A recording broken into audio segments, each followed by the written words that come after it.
You are listening to the Pilgrim on the 405 with Will Christ. Join him as he and his guests discover how businesses thrive in California. Oh, welcome to the Pilgrim on the 405. We got two very enterprising young fellas today. Going to talk to us about two things. One is how they came up with this great idea to digitize bar payment and ordering.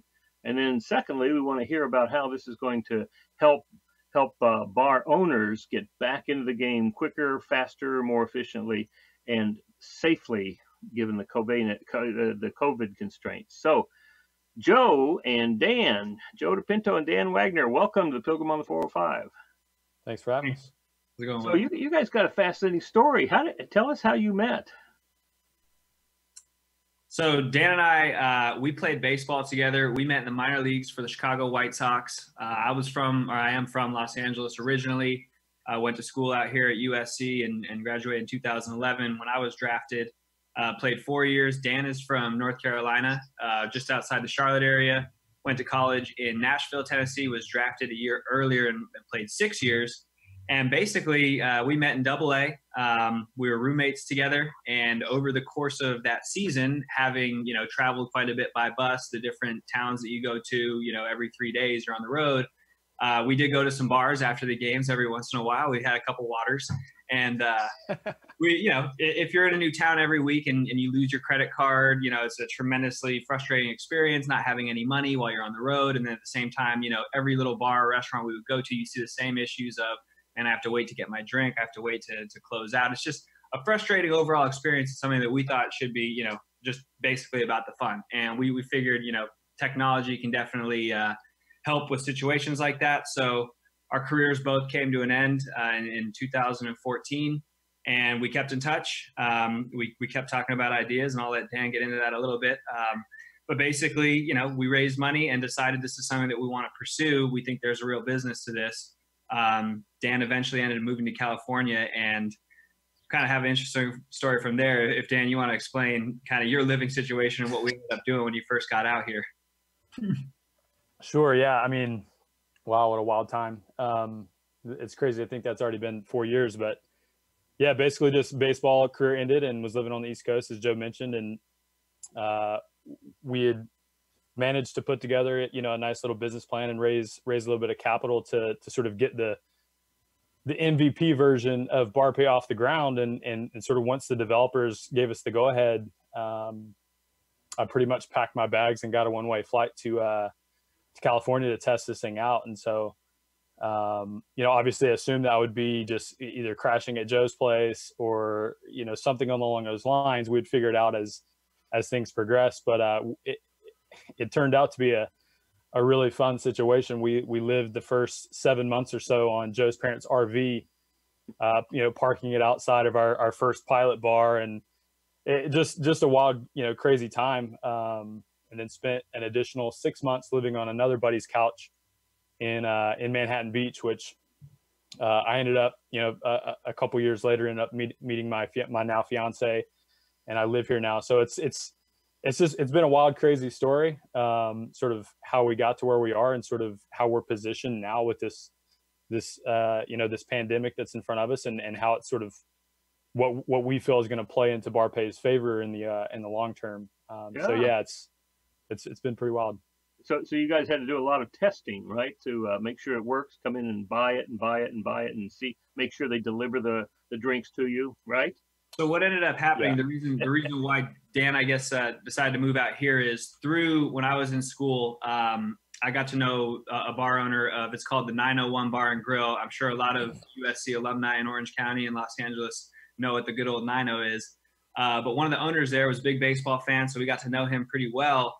And obviously when we had this idea, he came to mind immediately is, if this will work at the 90, this has a chance to work at basically any bar. The 90, if you don't know what it is, it's literally the only bar, or at least it used to be, within walking distance of USC. And this is before the days of Uber. So, 3 or 4 nights a week, you would have a line of 100+ people outside. There would be, sardines inside. It's just crazy environment. But anyways, those owners, my friend, his name is Leo Amari, and his business partners, they ended up opening a couple other venues. They allowed us to test it at the 90 to begin with. we did have to like spend, 2 or 3 months there in a beta where we would literally be walking around, giving out flyers to people on the street. Hey, students, do you want to test this? We'll give you a free drink or whatever it would be to incentivize them. And this was during the summer when there really weren't that many kids in school. So we ended up, like I said, we were being there pretty much every day for 2 or 3 months in a row. And we got to the point where right before school kicked off in August, we felt like the product was in a good enough place. The bartenders and the staff understood how it worked. It was time to push it to the App Store, and it just launched, fairly perfectly with when USC went back to school, and the thing just exploded. I mean, we did a lot of marketing, guerrilla stuff where we were still there, doing the free drinks, handing out flyers to people in line. But once kids started using the app and once word started getting around, it was pretty quick to see, the adoption get to 10, 20, 30% of their customers on a given night using the app. And at this point, we still only even had like the iPhone. So we were missing a decent size of the market. Now the college kids, I think more of them at USC do have iPhones and Android, but still it was pretty cool to see, several thousand downloads within the first month of launching. And then what ended up being, cool again was the same ownership group of that venue went ahead and opened an equivalent bar over in Westwood at UCLA. And we got to actually learn from day one the entire, staff process, the owners, the GMs, what they go through on a day-to-day, because we literally opened the venue with them. From day one, they had bar pay. And that venue's called Rocco's Tavern. It's part of the Rocco's franchise. There's a bunch of them in LA now. But basically, that kind of gave us the full insight to the owner side of the business. So we obviously knew the idea came from being consumers, but, learning about this is what our owners are expecting. These are the headaches they get on a day-to-day basis. How can we make this product, as simple for them as possible and as intriguing for them as possible as well? And then when that bar ended up opening at the end of December, basically it opened in January 2017. We had the same thing happen there. I mean, we did the promoting. They had a bunch of TVs. They would put bar pay ads up, and it just exploded. We had enough people downloading to the point where we were actually able to Tinder, the dating app, came to us and wanted to run like a week-long promotion. So within the app, we're adding, swipe right rum and coke, super like Long Island iced teas. And it was great. The kids are showing up. They're showing like if they have Tinder, they get a discount on the drinks. And it was just really cool to see, our kind of vision all along was, can you get this in enough hands to offer, brands a way to advertise in a very segmented market? For example, like there are quite a bit of like restrictions on alcohol advertising within bars and outside of bars. But with our product, you can literally get, if you're a Bud Light or a Corona, and you want to market to somebody, you can get them right as they're about to buy a beer at a bar, as opposed to just putting up a billboard on the side of the freeway, which gets a lot of impressions. But, in today's day and age, it seems like it's all about conversion. So tell us what the app does. We built this to do, and we got to test it. Tell us what the app does. Yeah. So in general, I mean, it's really simple, and we wanted it to be, we built it with simplicity in mind. So if you're just talking about in terms of functionality, I mean, the way that it works is the consumer will basically go and they select the venue that they would like to go to. Obviously, it has to be a bar pay participating venue. And then once they select that venue, they just open tab. You can view the full menu based on what the venue wants to do. It could either be the full drink menu or both food and drink. They select their items. It's a lot like sort of adding to a shopping cart, if you will. So you have like an order overview of the items that you want to order, and then you just simply place the order. And what's actually technically happening sort of on the bar side is, and this is, I think, and we can get into this, but I think it's sort of what sets us apart from some of the other things that have sort of existed like this. The core challenge with the entire thing is, how do you make the process of getting a drink faster, better? Because that was the problem that we were trying to solve, is like, why does it suck to get a drink at a busy bar? Like, why does it sometimes it take 10, 15 minutes? You're waiting, to just order a beer. And so when we started looking at this thing from like a holistic perspective, it's like, okay, where can we save them time? Because that's ultimately what it comes down to. How can we save the bartenders time, give them more time to make more drinks? Because there's a huge demand behind the bar of people that need a drink, and there's 3 or 4 bartenders. And so what we noticed and what we saw was that sort of the point of sale system. The point of sale system is a business owner's friend and it's a necessity, but it can, in your busiest hours, it can be, somewhat of a pain point because based on the studies that we've done, in your busiest hours, if you're a bar owner that has, a slam packed bar from, 11 p.m. to 2 a.m. or whatever, your staff is spending almost 50% of their time with their back to the customer, punching things in on a point of sale. And so there have been some other competitor. We don't necessarily consider them competitors because the way that we've done this, there have been things that have been similar, where they're technologies that are trying to send basically the order to a tablet or to an iPad or something like this. And the core problem with that is that you just introduced a new point of sale system that the staff has to learn. And so with BarPay, basically what happens is the consumer on their device punches in the order, and it simply prints a ticket behind the bar. This is something that bar owners or bartenders don't have to learn. They're already doing it with their service well tickets. So if you're ordering the traditional way and you're sitting at a table, server comes up, takes your order. They'll actually go to a separate point of sale system that's not behind the bar. They'll ring in your order, and then that'll fire either drinks behind the bar and it prints a ticket, or it'll send the food orders into the kitchen. So BarPay in a way operates a lot like a service well. So there's a very, very little learning curve into actually how it works. I guess the one thing that I left out there would be the consumer has the choice as to whether they want to pick up their order at the bar or if they want to have it delivered to a table. So you get to decide. And basically what we do is we just match sort of the existing floor plan. And you can just display like, this is, table number 23 if you're using BarPay, or put a little table topper up so the consumer knows as they're placing their order, I'm sitting at table 23. And they just basically say, I want my food drinks delivered to table 23. And then obviously the server would deliver it. From behind the bar's perspective, again, they get a little note on the ticket that prints saying, hey, this is a BarPay pickup order. And they just sort of set the drink to the side, and they wait for you to come up and show an order number, and you just pass it over. So there is no exchange of, credit card or anything like that. It's just the staff never has to visit the point of sale system. It's just, it's so BarPay keeps my credit card.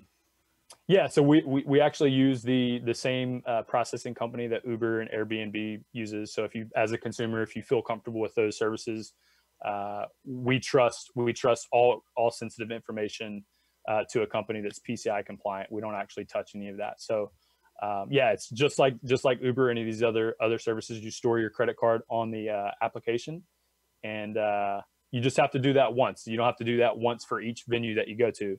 You just store it once, and then it works across all the different venues in the network. It sounds to me like what you have done is you've eliminated one step of the process, right? Yeah, actually, I mean, if you really start diving into it, we've eliminated a number of steps. Right, but I mean, essentially, it's that the waiter coming, taking my order, and then going and doing something with it. Correct. Yes. Can I order before I even get there? So the way that we didn't want, just because of the nature of it's sort of in venue, and we knew there are a lot of different delivery services that you can download. We wanted to sort of master the in venue mobile ordering and payments. Mm-hmm. So the way that it actually works, we have a pretty cool feature. You can't actually open a tab at a venue unless you're within a certain with a certain geofence. So let's just call it 300 yards. So you have to be within 300 yards of the venue to open a tab.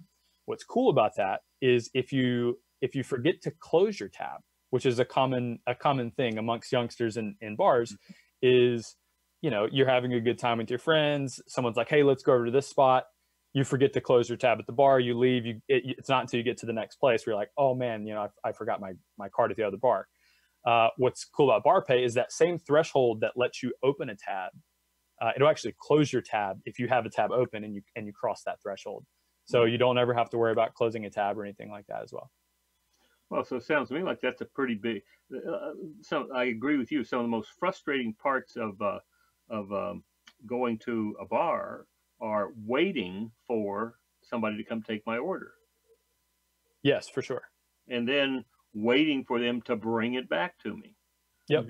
And it sounds to me like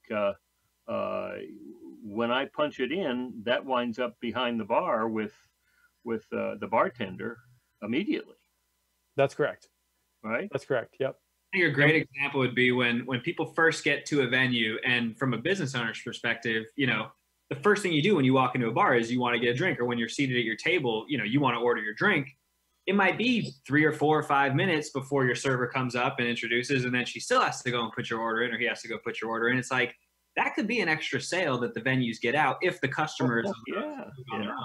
You know, that's there's some well, time. and if the geofence is 300 yards, I could have a drink ordered before I even get out of the car. That's correct. That was the goal. It needed to be close. So the way that actually works, because we do have a direct integration with Uber, it needed to be what we would consider close enough, like that's walking distance, in order to open a tab. So you know, imagine, okay, I'm a couple blocks away from this spot, you can open a tab. Great. Yep. That's great. So now, what you said, what's in it for? We've been talking about the advantage for the consumer. What's in it for the bar owner? So there's a couple of things that they get. Number one, anytime you have an app like this, like obviously people are creating profiles. Well, now we have the ability to reach them in ways that are, you know, a little bit better than just a flat out Instagram post or something like that. So, and this is part of what the guys at the 90 and at Rocco's Tavern were so interested in, is once you have people using the app, you can then reach them, you know, at any point really with a push notification. You can do email campaigns with the app or an in-app notification. And basically the way that works is, you know, say you own a bar and it's Tuesday night and it's not very busy, and, you know, you want to get some sales, you want to get some people in. Well, if you have, you know, this app and you have a user base of a couple thousand people around your venue that have this app, you can send out a push notification. Hey, stop by Rocco's, you know, for the next 2 hours, 50% off all beers, something like that. And maybe you get 20 people in. What we've seen is usually about, when we send out a push notification, 1% of the recipients will end up showing up. So we would have these venues where, you know, where there are 4,000 or 5,000 people around. Well, if 1% shows up, now your bar is almost half full. It's like, wow, this is pretty powerful stuff. So that's obviously like a huge, you know, point for the venues, is being able to reach customers and bring in new business. But the other thing is, and this is a feature that we ended up adding along the time, was in, I think, 2017, the bar I was telling you about, the 90, they get these crazy lines outside, and it was really, you know, how do you help owners monetize that line? Like, obviously there's always going to be people that are willing to, you know, pay to skip the line. They value their time more than their money. But, you know, does that money end up making it to the owner? Does that go to the bouncer or whoever's working the door? Like, is there a system to that? How do people who are watching know, like, oh, that person is getting in for free, or did they pay? Like, is that a VIP, whatever? So we basically, and there was definitely guidance from bar owners on this, but we put together a feature called the Fast Pass, which is just a way for the owners to monetize that. So it's a feature that's available to anybody. You know, if you don't want to spend $10 to skip the line, if the line's 100 people long, you don't have to. But if you do want to, you have that option at least. And it's not like it's a mandatory thing. It's not a cover. It's just another way for the owners to directly monetize their venue. And I mean, the line outside, if they could sell drinks out there, they would, you know, and maybe with the new rules, they might be able to start doing that. Yeah, but it's just, you know, we've tried to incorporate features that drive incremental revenue, really. And it's finding places to help the businesses make more money with things they're already doing. I guess the last major selling point, and this is really what the owners at the 90 and at Rocco's instilled in us early on, was the whole credit card processing fees. And, you know, they're losing 2 to 3%, depending on the bank that they're working with, every time someone swipes a credit card. So, you know, a $10 drink, that's 20, 30 cents. That doesn't feel like a lot, but over the course of a year, obviously, that stuff adds up. Well, we figured out a way, and this is also something that I think separates us from some of the competitors that are doing mobile and digital payments.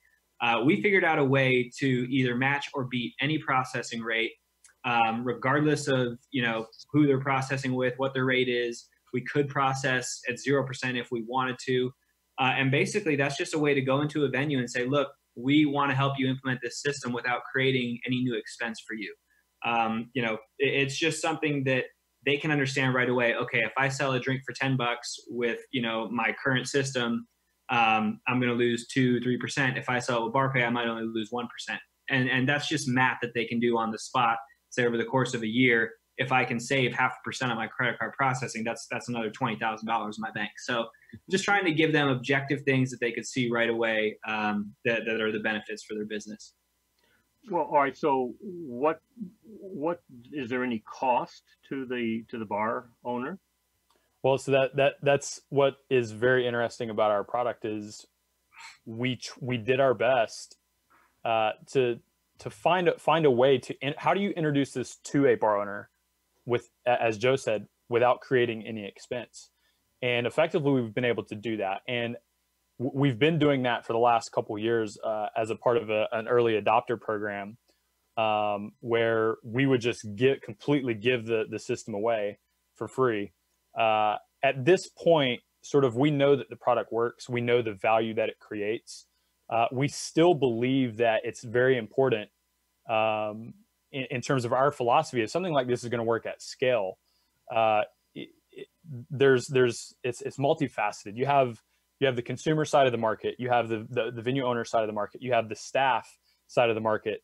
You're trying to sort of manage all these things. And if it takes time to scale up both. So, if you go into a new market and you're able to add 50 new venues, well, then guess what? You then have to go out and scale up the consumer base that actually knows that they can go use BarPay at these places. Well, in that time, if you're not able to do that at rapid pace, and you're operating under sort of a traditional SaaS model where the venue's paying you a monthly reoccurring revenue, how long are they going to keep paying that if no one's actually using the service? Right. And so what we do at this point is, like, we say, look, there are some setup costs. There's actually some costs for the printer that we need to provide in order for the system to work. All that we ask is that you cover the cost of that printer. And what's beautiful about that is the printer that we use is actually it's the standard in terms of thermal receipt printers in the service industry. So the absolute worst possible case that could happen with BarPay is you purchase the system, which is it's to cover the cost of the hardware. And if nothing ever happened with it, you could actually just deploy that same hardware into your existing operations and have it printing tickets.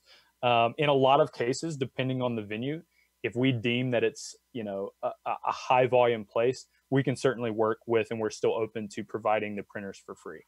But yeah, that's effectively our long-term vision in terms of business model has been, we believe that the gold is in the data and what we can do with that.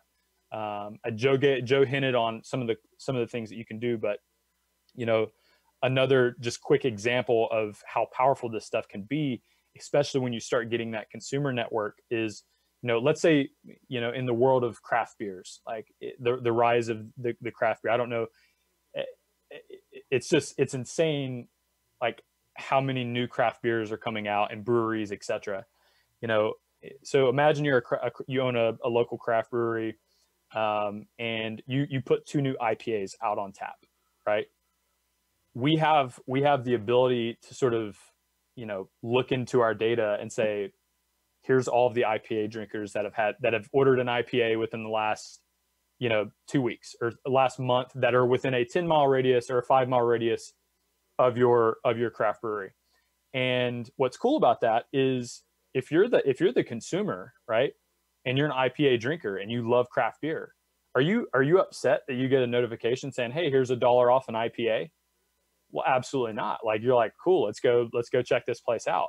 And as the craft brew owner, you have a new channel. We believe that by providing value from that perspective, it's a much better synergy. It's an easier way to build a relationship rather than just coming to a place saying, hey, our service is $300 and let's give you all these, reasons why it's worth that much money, versus, hey, let's provide real value.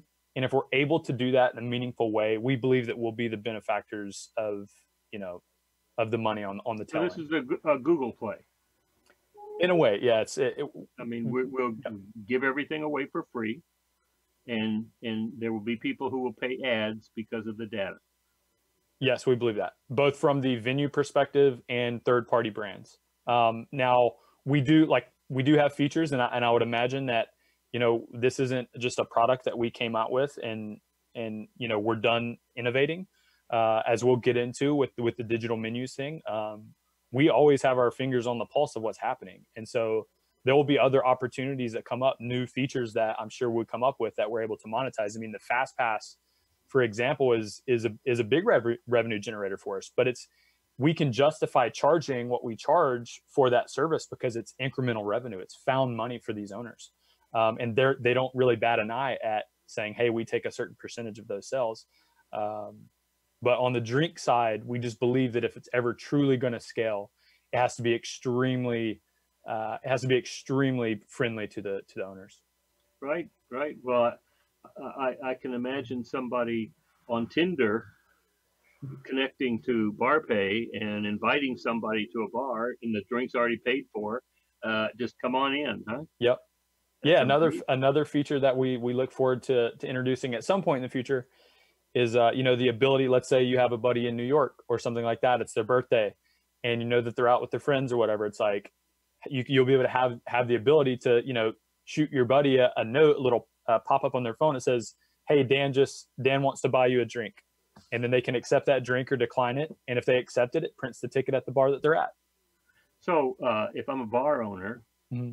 and I have BarPay, and I know that the bar 2 blocks down the street's rocking and rolling, would I be able to flash a big offer to everybody who's in there right now? You could send a push notification, yeah. And if anybody in there has the app and you're saying, hey, you know, shots, come on down here. Right. I'll match your beat anything you got there. It's not a Music is starting. Yes. The people will turn out.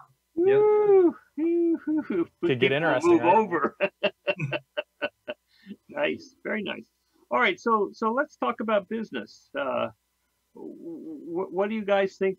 Where do you want to be in a year from now? How many? You know, how do you measure it? I think what's interesting for us, and Dan, I'm sure has his comments on this too, but with everything going on in the world right now, and you know, the COVID situation, the new public health and safety guidelines that are coming out for restaurants and bars, and just it's an interesting time in this industry, and with what we have, I think, you know, based on everything that's gone on, when these places do start to reopen to dine in, they're going to be a lot more welcoming to new technologies and innovation than previously, which if you think about the bar industry, I mean, it's been around for thousands of years without much change. I mean, you go to the bar, you tell someone what you want to drink, they give it to you, you give them currency. That really there hasn't been any difference in that for a long time. But I think with, you know, the new concerns and how clean everything needs to be now, and really the customer's perception of what's clean has changed. I think that because we have this contactless payment and ordering platform, it's something that I believe venues now will actually, instead of us necessarily going out and trying to convince them why they need this service, it's something that now is becoming more of a necessity from their end, just because of, you know, number one, there are actual guidelines saying, you know, please try and implement digital menus or digital ordering or contactless payments. But also, you know, the customers. We talk to people basically every day now when we're going in and talking to venue owners or customers. It's like people are scared to touch menus. People are scared to hand over credit cards. They're thinking about this stuff more. And, you know, I think that's a little unfortunate overall. But at the same time, you know, it could be a good thing for the industry as a whole as it transitions them to technologies that can make things a little bit easier. So when you ask where do we want to be a year from now, because of this situation and the current state of the industry, we actually added a new service. It's just a digital menu capability that doesn't tie into an app or an order and payment platform, because after talking to a lot of owners about what they're going to do when they dine in, it seems like the simplest solution for a time like this is what's going to get the most traction, at least initially. And so what we did was, within the last week, we have created the ability for any venue owner to simply upload a PDF of their menu, and this is bars, restaurants, whatever. Basically upload a PDF of your menu to a website and instantly get a QR code generated that you can just put on your tables, whether it's table 10 or you secure it. Any customer with any phone camera doesn't have to have an app. They just hold the camera over the QR code and it will automatically bring up your digital menu, just a PDF. So there isn't any clicking through it. There's no ordering. There's no payments. Obviously, we have those capabilities, but just for the last couple of weeks, what we've been seeing is venue owners are taking it one step at a time. And I think the first transition into this is implement some type of digital menu service, which I believe our product from a customer and an owner standpoint is as easy as it gets, you know. The camel's presence under the tent, right? Right. Yeah. Exactly. No, but I like this. It's pretty good. Exactly. So I think because of that, and because it literally does take only 5 minutes for an owner to set up their menu, this part is like a free service. Mm-hmm. It doesn't require salespeople, you know, in every town like the full system does, where you have to go and give a full demonstration of, look, this is what a ticket looks like. This is how you put your sales into the system. It's just, you know, you go to a website and you upload a PDF, and we are reaching out. We have press releases going out. We're working with newspapers. We're trying to get in with restaurant associations, just saying, look, if you're an owner and you've thought about disposable versus digital menus, here it is for free. Disposables they can be costly. You're gonna have to spend a lot of time printing them. But look, here's basically a solution for you that you can have implemented free. And don't bother that we're going to be in touch with you to talk about some other things that you might have on your mind. Look, you take step one with the we'll menu. Give that some time. You like it, and then we introduce you to steps 2 and steps 3. Sure, absolutely. We got some things we like to try out here. Yeah, so I mean, you know, with the current state of things, I would say we're hoping to be in thousands of accounts within the next year, especially with the digital menu service, and then the venues that want to continue and take the next steps. It's only going to create more value for them. So, you know, without opening the kimono too big, where are you roughly right now? In terms of the full payment system, we've had over 50 venues that have implemented that across the country. The issue that we've had with that is, we are a small team. It's Dan and I. We have a couple developers, and then we have a startup accelerator that we've recently partnered with. But basically, because we're still doing all the onboarding and all the sales, you know, we have to spend months at a time. For example, we launched Charlotte, North Carolina last year. We had, I think it was 15 of the most popular bars around the entire city. They all kicked off the same week. There was a bunch of news that went out, a bunch of social media posts. And, you know, for that 1 to 2 months of just, here's a big launch, it took 5 months to set up with just 2 people, you know, literally hitting the ground doing the sales. Mm-hmm. So in terms of adding venues for the full order and payment system, I mean, we've really been pretty focused on going after a college demographic. Charlotte was obviously a little bit bigger deal for us because we'd never tried an entire city. But I mean, where the product actually is live and works before all this COVID stuff, we had over 30 venues who, you know, any given busy night, you know, bar pay was the way that people were going to be ordering their drinks. And we didn't really promote the food aspect at that point. Like I said, we were focused more on the college demographic because we had seen success there with the USC and the UCLA venues. But, you know, opening back up, we think that there's a little bit bigger market now. And that's why I think we're going to be a little bit more aggressive in the venues we go after. We used to be very specific. We wanted to make sure that if we actually chose, you know, look, we're going to pitch this venue. If we implement the system, we know we're going to have to spend a week or 2 there to make sure that the staff has everything under control to help get the word out to the people. I think it's going to be a little bit different moving forward because, like I said, it's not going to be as much of a nice to have anymore as a necessity. But then, I mean, going back to the digital menu aspect, like that's just basic stuff. That's something that, you know, isn't. But what I'm hearing is you really have 2 sales, right? One sale is to the bar owner, and attached to that is the sale to the app user, the consumer. So those 2 go together. And then your second sale is to the ad play. Yeah. There's actually another one too, and that's sort of getting the staff to understand, because I mean, look, everyone's creatures of habit, and you know, the staff has a lot of questions as well. And we don't necessarily get to spend the same amount of time with each person that, you know, a venue owner has employed. And so everyone has their own spin and own questions. And it's funny because we feel like we, you know, when we're out doing the sales, like how often we answer the same questions over and over and over, just from different parties. But, you know, from the staff perspective, we get some pushback there. And I think that it's natural, but I just think that it's sort of a misconception of what bar pay is and what bar pay is about. Typically they don't realize that we actually guarantee tips. Bar pay as a service, one of the things that we did and we knew we had to do was make sure that on some level, the staff that actually is delivering and making these drinks is taken care of. And so it's actually part of the service as a user, as a consumer, is that you're basically guaranteeing the staff a tip. You can't stiff a bartender or a server through bar pay. It's impossible. I mean, once you order the drink, it's automatically that you're going to be paying 15 to 20% tip. Exactly, and then you can choose to add more if you'd like. Yep. And when you walk out of the geofence, it's done. It's done. Yep. And they get and that money is theirs. And we knew that was extremely important. And most of the questions, reservations that the staff have subside once they realize, like, oh, you're giving me a guaranteed tip, because that's the first thing that they're worried about is like, well, what about my tips?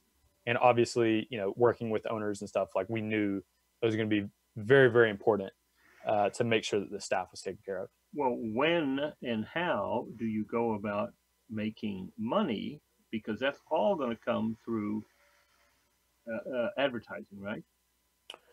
Yes and no. We do. I mean, what's fascinating again about our business model is we are able to capture a small slice of the transaction. You would have to be at serious scale in order for that to sustain a company. You're not going to make your salary on that right now. That's correct. And I mean, and in terms of rolling it out, because you're building your network, building your platform, that's got a lot to do with the value of the company, right? At some point, yes, the company's going to be big enough that Anheuser-Busch is going to say, hey, maybe we want to own this thing. But that's an investment of time, resources, and money to make that happen. I mean, you said you had to spend a couple of weeks in Charlotte, so that's going on, and you're not getting you're not getting enough to pay your salary from all of that right now.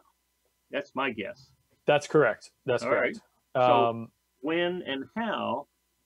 I mean, I'll just ask you: is there any other source other than ads? Yeah, so in the midterm, it should be clarified. So just to give you an example, it really has to do with volume, right? So if the volume's there, we could certainly sustain and continue to grow organically, and that's sort of with our recent partnership with Logic Boost. Obviously, this COVID-19 situation has really hampered sort of the plan that we had laid forth, because it was effectively going after the top 5 college markets, or what we considered the top 5 college markets in the U.S. As Joe was mentioning, plans have changed on that front a little bit. But if you take a look at our revenues from, the 9.0 and USC, and you take that and you put that in, you replicate that in 10, 12, 15 places, easily it pays for our salaries. And the reason for that is, especially places that get really busy, and obviously this is one of the reasons that we wanted to look at the college market, is you have the same customers going to the same bars week in and week out, and a lot of these places get lines. To give you an example, there have been, the 9.0 did close to 100K in a year in Fast Pass. So there's definitely you get part of that. You get part of that. Yeah, we do. We take a much bigger chunk than what we take on drink sales, because again, that's found money. So you start scaling that up. It's like, hey, like, we got something here on the transaction side. So it's not 100% ad based. We just believe that that's where the true value is. Okay. Well, and so what's the plan for tapping into that true value?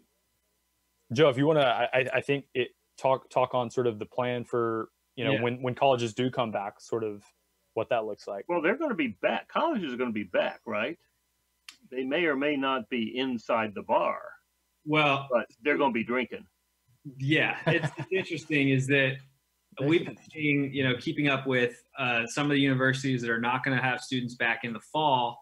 But it's just going to depend on the town. So we had picked 5 of, the top party school is not the best word, but places where there's big bar scenes. Socially close schools. Socially close. Socially close schools. There you go. Yeah, so we found we had 5 of those. You're talking about like your Penn States, your University of Georgia, Florida State, South Carolina, and Madison, Wisconsin were the 5 that we have mapped out. Probably not Texas Christian. That's my school. They made a couple lists. You'd be surprised. All right. Way to go. The nightlife and party scene list. But yeah, basically we have a plan put together where, spend the same amount of time in each one of those towns, and we have it all budgeted out to do basically what we did in Charlotte, but focus in a more, centralized environment. So, with Charlotte, big city, you've got a lot of other things going on, your professional sports teams, a lot of, people coming in to travel for work. It's a big banking city versus you have these college towns where, and we want to be very specific. It's like, look, this is the only thing going on in this town. It's not like USC where there's downtown Los Angeles or Hollywood 10 minutes away. It's like you go to school here and the bars are all that you have on the weekend. And there are, places like that. So basically the plan was to go and replicate what we did in Charlotte, which was, sign at least half of the venues to do a simultaneous launch, have big marketing in terms of, having boots on the ground, we do the promo stuff. We have the drink giveaways, just enough to make the people aware, the customers aware that BarPay is now here and it's in all the venues that you go to. And really, at least based on the projections that we had, that should have been more than enough compelling users to get the brands on board, to get distributors, which we've done in small scales. We've worked with other brands outside Tinder, like we've worked with some liquor companies. And then in Charlotte, we did some stuff with Jägermeister, and I'm blanking on the other one out there. But yeah, basically once you have a decent amount of users and venues within a certain area, you can work with the distributors, you can work with the people that, they carry the Bud Lights, the Budweisers, and they're looking for ways, how do I get, the 21-year-old to start drinking my beer instead of the other beer? Because typically the studies show what you start drinking, definitely not before college. No one does that. But once you turn 21, typically that will stay your light beer of choice or whatever for the next 5-10 years of your life until you start making a little bit more money and drink nicer stuff. But basically, that was part of the plan. The other aspect of the advertising and the digital, the data is, I'm going to keep going back to these digital menus just because it's such a simple thing for the venues to implement, but also for us. Now you don't have to get the second side of it. You don't have to have customers actually downloading the app to be able to utilize them for advertising. So, if you think about being a new liquor company, for example, let's say you're a tequila company, you don't have, the resources, you can't compete with the Casamigos, but every time someone looks at a menu at, this restaurant, your tequila company is the one sponsoring that menu. Now, we're creating value there immediately, and it's not all the way to the conversion because it's not with the order and pay side of things, but it is impressions, and it's guaranteed impressions when they're about to place an order. So, we think that that's actually going to be pretty easy, not easy, but at least we'll have some opportunities to work with some brands on that aspect. In fact, we've talked to a couple already, and I bring up a tequila company because it looks like part of what's going to be interesting is these companies already have people doing sales. They have the relationships with the decision makers. Now we're giving them a new piece of technology that all the decision makers are going to be looking for. And in return, they're going to get brand exposure to the customers when they first start going back. So like I said, I think it's going to be a pretty cool opportunity right when things open back up. Yeah, that's exciting. Very exciting. And just the whole notion of being able to Uber a drink, right? And now you're also creating that opportunity for the bar owner to make more sales because he all of a sudden, well, he and the server have more time. Absolutely. Yeah, I mean, that's one of the clearest examples of, think about how many times, I'll speak for myself, how many times I've been in a bar, and just the sheer volume, the fact that it's going to take, another 10, 15 minutes just to get my drink,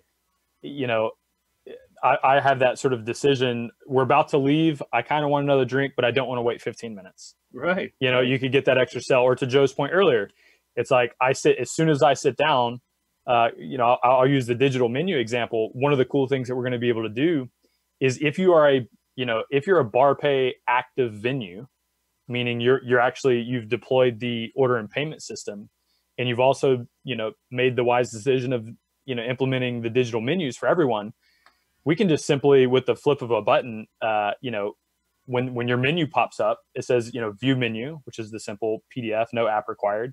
But you can also offer the ability just right underneath that, order with bar pay. And so it just makes it easy. And it's sort of a great synergy, what we're doing with the digital menus and how it actually ties into our core technology. Well, and it fits right hand in glove with COVID-19 constraints. I mean, that's just amazing. You guys are in exactly. Now, I'm just wondering, did you guys create the COVID, all this COVID stuff just to make your app work? Wow. No, I can't. We can't claim that one. Wow. That's because it just seems to be such a wonderful, wonderful thing.